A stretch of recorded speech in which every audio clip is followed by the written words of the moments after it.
மிகப்பெரிய பொருளாதார வல்லரசான அமெரிக்காவிற்கே திடீர் நிதி நெருக்கடி ஏற்பட்டிருக்கிறது. இன்னும் சில நாட்களில் உரிய நடவடிக்கை எடுக்காவிட்டால் அரசை நடத்த முடியாத நிலை அந்நாட்டிற்கு ஏற்படும் என்றும் எச்சரிக்கப்பட்டிருக்கிறது. இது பற்றிய செய்தியை இப்பொழுது பார்க்கலாம்.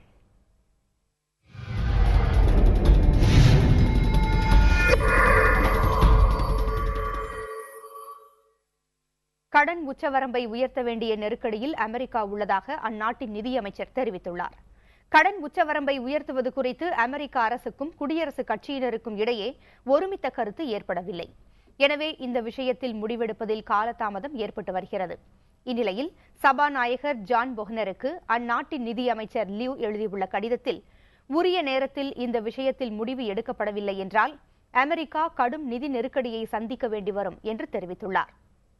வரும் அக்டோபர் 17ஆம் தேதிக்கு முன்னதாக தேவையான நடவடிக்கைகளை அரசு எடுக்க வேண்டும் என்றும் அவர் குறிப்பிட்டுள்ளார்.